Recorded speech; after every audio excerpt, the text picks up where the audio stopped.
Salam, hər vaxtınız xeyir olsun, əziz dostlar. Tek Nəsli podkastının növbəti çəkilişində sizləri xoş gördük.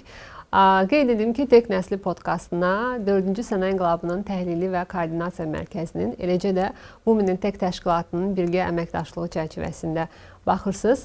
Bugün mən Xəyalə Fətullayeva və mən Leyla Seyidzadə sizlərlə bərabər olacağıq və sizə çox yaxşı və çox maraqlı bir mövzuda sizin qarşınızdayıq. Əslində bu mövzu ilə istərdim Leyla siz məlumat verəsiniz. Bildiyiniz kimi 2024-cü il COP29 ilidir. Bizim qonağımız Ceyhun müəllim Həlilovdur. Ceyhun müəllim bir neçə startapın təsisçisidir və eyni zamanda yeni texnologiyaların inkişafına dəstək ictimai birliyinin sədridir. Və yəqin ki, siz hamınız artıq mövzunu tapdınız. Aşağı-yuxarı həmin mövzu yaşıl enerji mövzusudur, alternativ enerji mövzusudur və bu sözlər çox eşidilib bu il.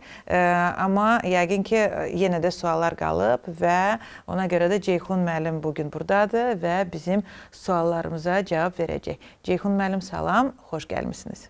Salam, təşəkkür edirəm. Ceyhun müəllim, biz bilirik ki, siz bu mövzuda mütəxəssissiniz, maraqlı işlər görürsünüz, çoxlu layihələriniz var.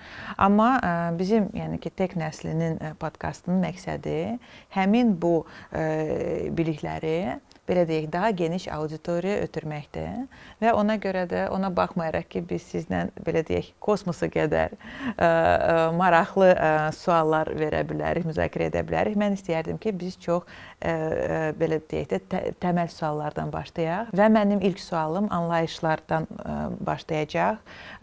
Yaşıl enerji, alternativ enerji, ümumiyyətlə bu anlayışlar nədir və bunları dedikdə biz nəyi nəzərdə tuturuq? Yaşıl enerji, alternativ enerji, vergül qoyub artıra bilərsiniz, bərpa olunan enerji və mən bundan başlayım ki, çox oxşar sözlərdir, mənaca, amma mahiyyətcə bəzən düzgün anlaşılmır.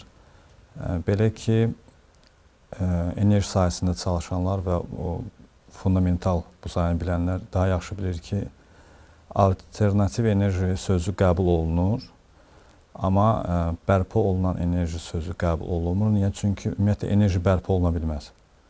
Çox təəssüf olsun ki, bu bizə belə bir leksikonumuza düşüb. O bir haldan digər hala keçə bilər. Yaşıl enerji dedikdə isə təbiətə zərəri olmayan, bunu belə sadə dildə desək, ənənəvi enerjidən fərqlənir və belə deyək, daimi olmasa da, yəni sabit olmasa da, küləkdən alınan enerji, hidroenerji, sudan alınan enerji, bunlar alternativ enerji olaraq həm də yaşıl enerji sayılırlar. Yəni, iqlimə zərər yetirməyən enerjilərdir. Alternativ enerjinin isə tam yaşıl enerji sayıla bilməz. Biraz fərqləndirməni də eləyirəm. Nə qədər ki, alternativ qoşulmalar var, qrid, onların hamısı alternativ enerji sayılır. Bura artıq yanacaqdan istifadə olunan generatorlarda aiddir. Bu qədər. Təşəkkür edirik. İkinci sualım mənim daha çox, belə deyək, bu sahənin texnoloji tərəfləri ilə bağlı olacaq ki, bu sahədə ümumiyyətlə hansı texnoloji yeniliklər tətbiq olunur, dünyada hansı bu sahədə trendlər var. Daha sonra mən Azərbaycana da keçid edəcəm, amma ilk öncə qlobal səviyyədə texnologiyanın bu sahədə tətbiqindən istəyirəm danışasınız.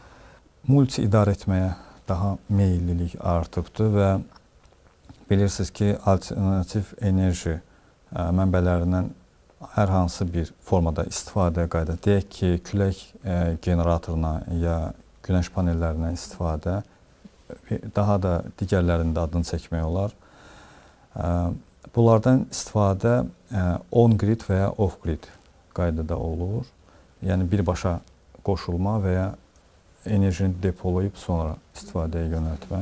Hal-hazırda dünyada yeni belə texnoloji axtarışlar və yeniliklər sayəsində nanogrid qoşulmanın aktiv üzərində işlənilir. Mikrogrid Düzdür, bu nanogrid nədir? Bəs bizə onu gəlin belə Bizimki bu terminlər çünki yenidir. Mən gözləyirdim ki, xəyala görəsən bu sualı verəcək. Yox. İlk növbədə Azərbaycanda belə deyək, nano texnologiyalarını Azərbaycanda banisi o mənim müəllimim Azad Mircəcanzadədir. Energetika sahəsində nanogridin qoşulmasında onun ilk tətbiqinin fundamental öyrənilməsi və bunun üzərində işlənməsi. Bu da yenə mənim müəllimim Nurəli Yusufbəyli tərəfindən icra olunur. Biz də yeni gənc nəsil olaraq onlardan nə öyrənmişiksə, yerli bunları tətbiq eləməyə çalışırıq. Amma ümumiyyətlə fərqləndirən cəhət nədir? Onu deyim sizə. Off-grid qoşulmada depolama və daha sonra istifadədir. On-griddə birbaşa qoşulmadır. Qoşulma bu qaydada olur. Deyək ki, MPPT kontroller, inverter, daha sonra istifadə və ya depolama. Hal-hazırda yeni təkliflər bu qaydadadır ki, bunlar multi qaydadadır. Yəni, MPPT kontroller və inverter və ümumilikdə bütün bu qoşulmalar hamısı mərkəzləşdirilmiş bir cihazda olur və bu yenə də ona görə gətirib bu məsələni vurğuladım mikrogridlə bağlı. Daha da kiçildilir, daha da istifadəyə daha asanlaşdırılır və daha ucuz başa gəlməsi üçün böyük işlər görülür. Bundan başqa hansı deyə bilərsiniz, misal üçün yeniliklər üzərində işlənilir. Hal-hazırda aktiv şəkildə işlənilir akkumulyatorlar üzərində. Çox ciddi problemdir bugün dünyada enerjinin akkumulyasiyası. Yəni, enerjide bilirsiniz ki, itkilər olur. Onların qarşısının alınması bir məsələdir. Bir də unikal bir akkumulyatorun hazırlanması üzərində bugün Çin, Amerika və bütün texnoloji institutlar çalışır. Mən bayaq da qeyd elədiyim kimi, biz Azərbaycana biraz fokuslansaq, Azərbaycanda bu sahədə necədir vəziyyət və hansı texnoloji yeniliklər tətbiq olunur? Az sayda universitetlərdə bu sahədə işlər görülür. Amma qlobala çıxa biləcək bir neçə proyektlər var ki, mən şəxsən onlarla tanışam. Onlar artıq beynəlxalq yarışlarda da, sərgilərdə də qalib gəlmişlər və artıq investisiya proqramlarına cəlb olunan proyektlər də var. Bizim bugünkü gün Azərbaycanda bu sahədə inkişaf, belə deyək, alternativ enerji agentliyinin artıq olmaması səbəbindən fərdi qaydada aparılır və eyni zamanda da bilirsiniz ki, alternativ enerji strategiyası da var Azərbaycanda. Azərbaycanın bölgələri zonalara bölünüb faydalılığına görə. Bura həm külək, həm də günəş enerjisindən gedir söhbət. Bugünkü gün isə yeni azad olunmuş ərazilərimizin potensialı daha dəqiq hesablanır və onların da strategiyası hazırlanır. Xüsusi belə bir özəllik və ya xüsusi belə bir fərqlilik yoxdur. Sırf istifadə olunan üsulları, metodları deyim ki, ancaq külək enerjisindən istifadə olunur, günəş enerjisindən və hidroenerjidən istifadə olunur. Bir neçə parklar tikilibdir bu sahənin inkişafına uyğun. Onlardan Qobustan və digər yerlərin adını çəkmək olar. Siz qeyd elədiniz regionları, hansı regionda daha çox bölünüb və hansı külək üçündür, harda günəş enerjisi istifadə oluna bilər. Siz daha dəqiq, yəni ola bilsin ki, bu sual yaranacaq. Biz hansı regionlardan danışırıq və hansı regiona hansı enerji mənbəyi məxsusdur? Çox sadə dildə deyək. Özünüz bilirsiniz ki, biz Abşeron yarımadasında yaşayırıq. Abşeron yarımadası çox küləkli bir ərazidir. Tək Abşeron yarımadası deyil, belə deyək, Quba istiqamətində ərazilərin adını tam zonaya salıb desəm düz olmaz. Niyə? Çünki külək axınına görə elə hissələr var ki, və ya günəşin düşmə potensialından gedir söhbət. Fərqli zonalar. Onlar zamana və məkana görə dəyişir təbii. Günəşin ən çox bilirsiniz ki, qəbul olunduğu ərazimiz Naxçıvandır. İkinci yerdə Samux və küləkdə isə yenə də eyni təkrarlayıram, Abşerondur və Mərəzə istiqaməti daha faydalıdır. Bu zonalar bilinən zonalardır və bu şablon mənim cavabım olardı. Bu potensialdan istifadə eləməyin ən yaxşı mənə görə üsulu bu Xəzər dənizində ola bilər. Niyə? Çünki bilirsiniz də bir neçə platformalar var ki, indi hal-hazırda orada artıq neft çıxarılmır. Bir neçə adalarımız var ki, əvvəl orada yaşayış olub, indi yoxdur. Və həmin ərazilər boş olaraq qalır və alternativ enerjidən istifadədə də bunun bir mənfi tərəfi odur ki, boş ərazilər tutulur və o əgər kənd təsərrüfatına faydalılığı var idisə artıq o mümkün deyil, istifadəyə yararlı deyil. Həmin ərazilərdən istifadə etmək olar, adalardan, platformalardan təcrübi məkanlar kimi institutlara verilə bilər, onlardan yeni proyektlərin üzərində istifadə etmək olar, həmin ərazilərdən. Bir də bir məsələ var, hər kəs, yenə də deyirəm, külək və günəş enerjisindən danışır. Hidronu demədiniz hələ ki. Ora gəlib çatacağım, o Qarabağ bölgəsindən danışanda deyərik. Hidrada bundan başqa bir də var, bilirsiniz ki, prioritetdə dünyada dənizin üzərindəki dalğalardan enerjinin alınması. Bu da sabit deyil. Niyə? Çünki bunun da zərərli tərəfi var, eko zərərli tərəfi var, amma çox qarşılaşılmır, amma çox faydalıdır. Dənizin üst axını olduğu kimi bir də alt axını var və o daimidir. Həmin o axından istifadə eləmək olur və daimi enerji almaq olur. Ola bilər faydalılıq əmsalı bugün net olaraq hesablana bilməsin. Çünki qurğuların üzərində işlər gedir, rotorların üzərində işlər gedir. Daha da faydalı iş əmsalı artırılır. Buna diqqət ayırmaq mənə elə gəlir ki, bizim əraziyə, ölkəmiz üçün prioritet olmalıdır. Mənim sualım elə ondan ibarətdir ki, biz bu yaşıl enerji, alternativ enerji sözləri deyəndə biz daha çox siyasi iradədən danışırıq, hansısa böyük investisiyalardan. Bunlar çox-çox uzaq gəlir insanlara. Çünki belə deyək də bu külək turbinaları görəndə insanlar əlbəttə ki, özlərini bundan çox uzaq görürlər, bilirlər. Amma sadə, adi insanlardan danışsaq da, yəni ki, ölkəmizdə yaşayan vətəndaşlardan, onlar bəs necə bu, belə deyək, bu yeniliklərin bir hissəsi ola bilərlər? Yəni ki, öz fərdi qaydada bunlar necə istifadə olunur? Mən deyim də, əgər orada həmin şəxslərin istifadədən başqa bir də biznes maraqları olsa, bu hər kəsə maraqlı olar. Niyə? Çünki dünya praktikasında net meeting, net banking sistemi mövcuddur.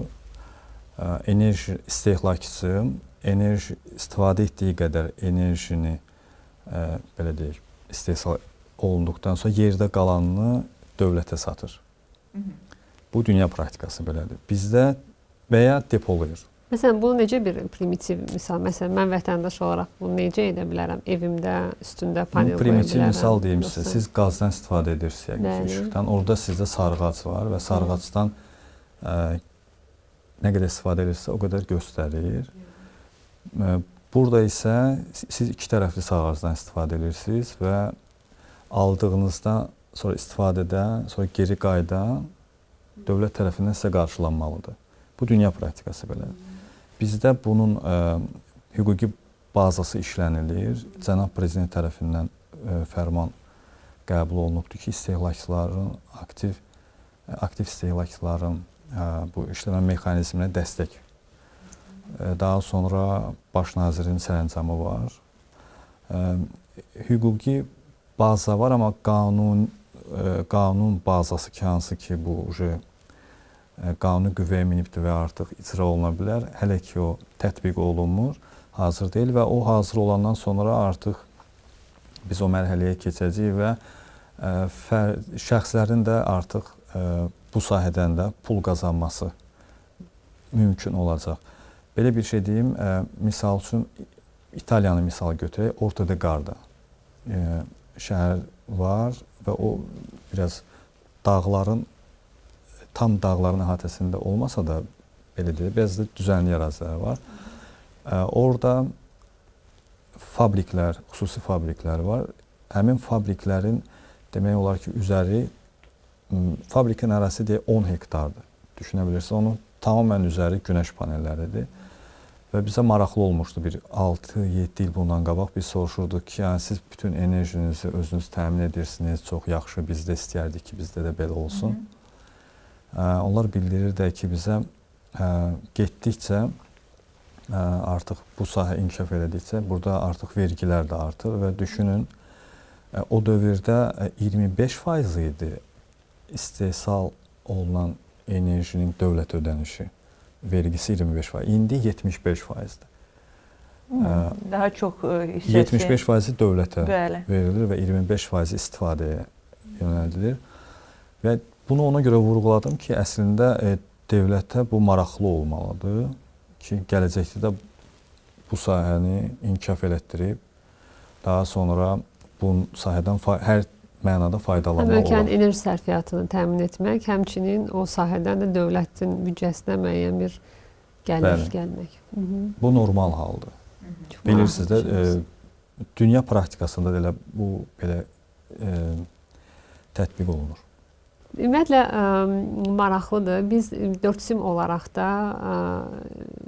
hər zaman ümumiyyətlə dünyada baş verən əmək bazarında olan trendləri izləyirik və 4 simin mandatı bilirsiniz ki, 4-cü sənaye inqilabı texnologiyalarına bağlı ölkədə layihələr həyata keçirmək, xarici təcrübəni Azərbaycana gətirmək, əlaqələndirmək, bu sahədə bizim çoxlu EdTech layihələrimiz falan var.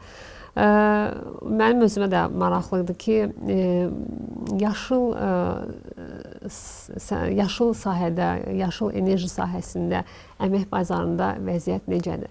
Məsələn, biz bilirik ki, 4-cü sənaye inqilabı texnologiyaları sahəsində trendlər nədir? Hansı gələcək peşə və bacarıqlar formalaşdırılmalıdır insanlarda, əmək bazarında rentabilli qalmaq üçün və bununla bağlı bizim bir çox layihələrimiz var. Maraqlıdır ki, bu sahədə əmək bazarında vəziyyət necədir, qlobal trendlər nə deyir və nə etmək lazımdır? Biz bugünkü günün mövcud vəziyyətlə danışacağıqsa, danışmalıyıqsa, ancaq elektronika, elektrotexnika, elektromexanika, energetika bu sahədə. Amma əmin olun ki, bu bizim qabağımızda qlobal məqsəd ola bilməz. Niyə? Çünki biz qarşıya baxmalıyıq və 20 il, 10 il sonra bizi nə gözləyir, onu hesaba alıb bugün yola çıxmalıyıq. O isə bizə süni intellekt. Bu sahədə də, yenə də bayaq dediyim kimi, nanotexnologiyaların inkişafı, bunun hardware tərəfi ola bilər, amma burada da software öz sözünü deyir və bugün bilirsiniz, günəş panelləri artıq elə xüsusi sensorlarla idarə olunur ki, günəşin düşmə bucağı dəyişdikcə günəş panelləri də öz istiqamətini dəyişir və daha faydalı enerji ala bilməsi üçün.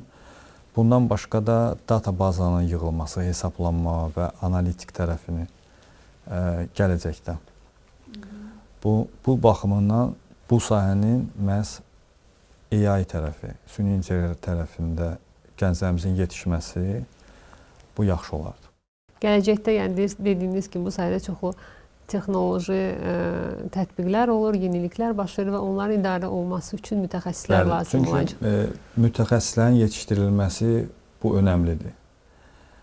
Yəni bunun mexanika tərəfindən hər zaman lazımdır. Yəni mexanika tərəfini olmağı mümkün deyil. Yəni belə bir mütəxəssislər. Amma perspektivdən danışırıqsa, bu məhz artıq mən də qəbul eləməsəm də qəbul olunmalıdır ki, software tərəfi. Mən özüm hardware startaplarına məşğul oluram. Mənim üçün əl çatmaz olsa da software mən artıq riskləri hesablayanda və ya gələcək planları quranda artıq mən başa düşürəm ki, bu süni intellektsiz bu sahənin inkişafı ola bilməz.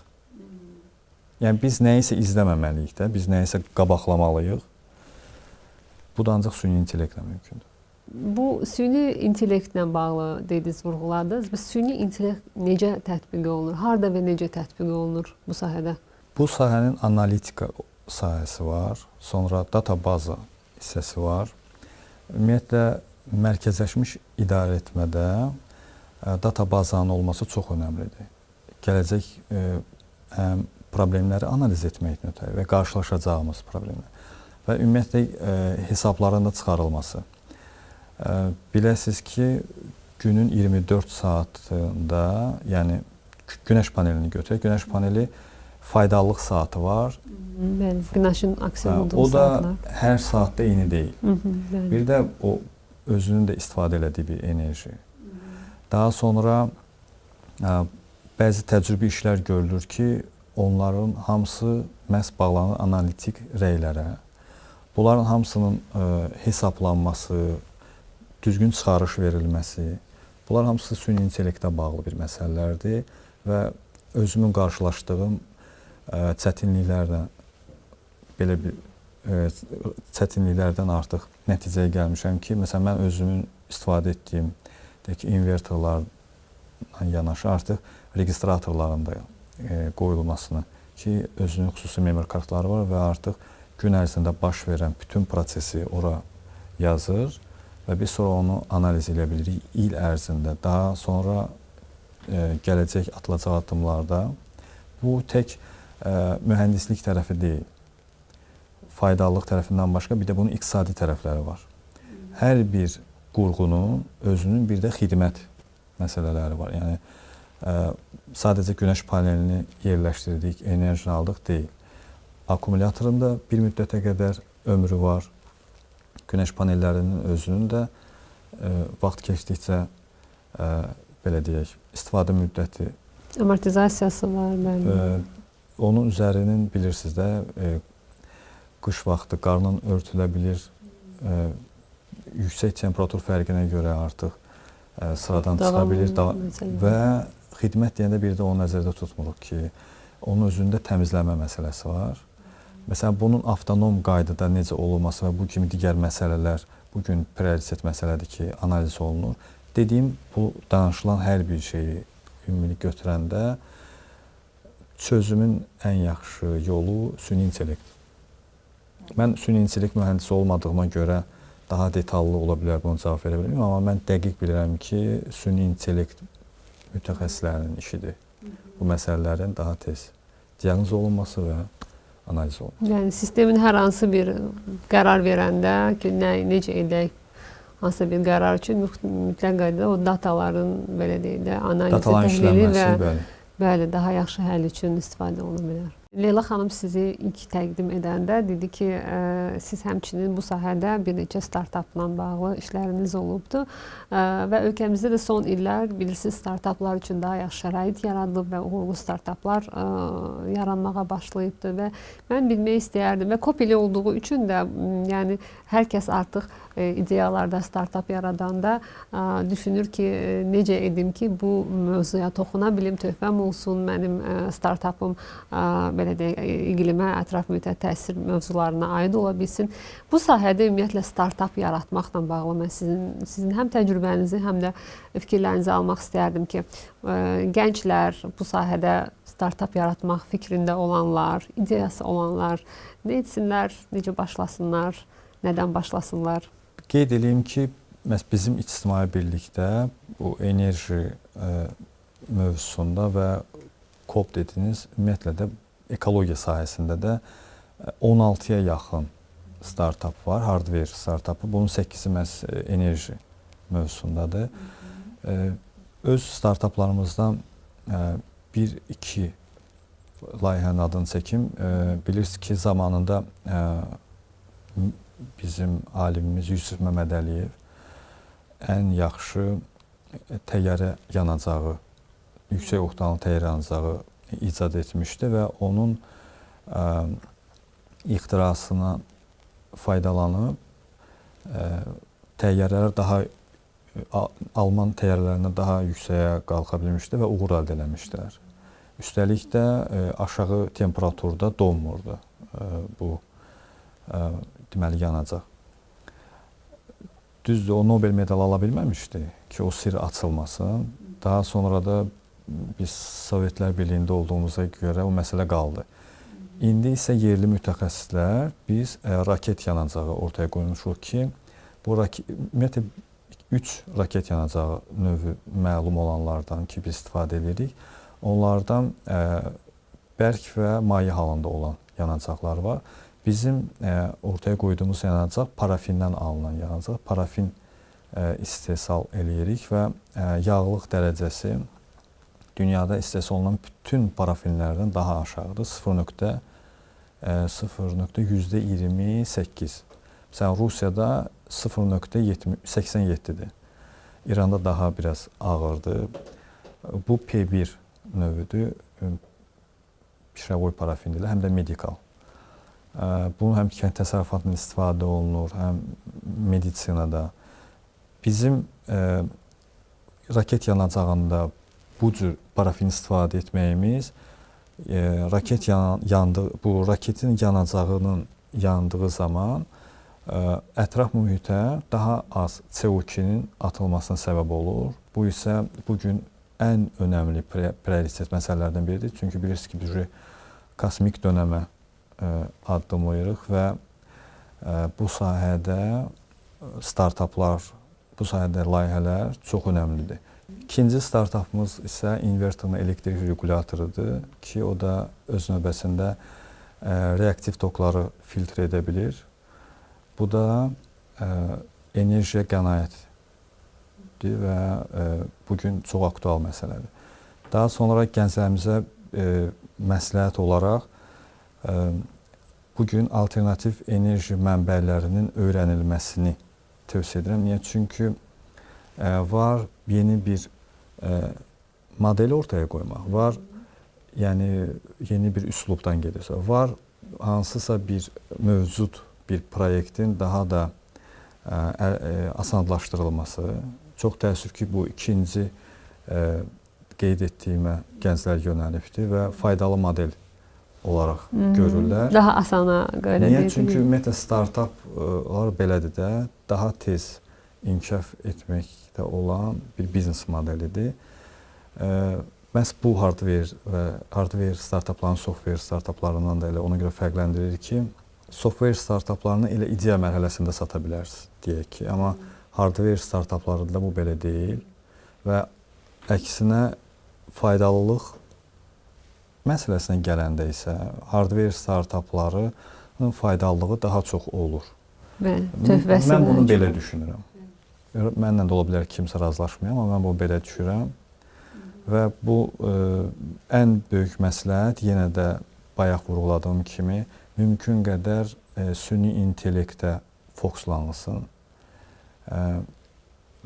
və analitika hissəsində çalışmaq lazımdır ki, nə qədər mümkündürsə qlobal praktikanı öyrənsinlər ki, analiz edə bilsinlər.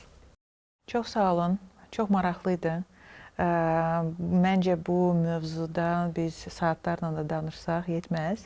Amma çalışsaq ki, belə ilkin məlumatı verək və düşünürəm ki, bu mövzuda daha biz çox qonaq dəvət edəcəyik və danışacağıq. Çünki bu mövzunun böyük bir gələcəyi var. Çox sağ olun Ceyhun müəllim, sizə də işinizdə uğurlar. Təşəkkür edirik sizə Ceyhun bəy. Belə bizsə daha bir buraxılışımızın sonuna gəldik və bir daha mən qeyd etmək istəyirəm ki, Tek Nəsli podkastına Dördüncü Sənaye İnqilabının Təhlili və Koordinasiya Mərkəzinin və Women in Tech təşkilatının birgə tərəfdaşlığı çərçivəsində siz baxırsınız. Və bizə yazın dostlar, bizi kommentlərdə bizə məlumatlar verin. Siz hansı mövzuları görmək istəyirsiniz, hətta hansı qonaqları eşitmək istəyirsiniz, bizə komment bölməsində, şərhlər bölməsində yaza bilərsiniz. Biz isə sizinlə hələlik sağollaşırıq. İnşallah növbəti podkastlarda görüşənə qədər sağ olun. Sağ olun.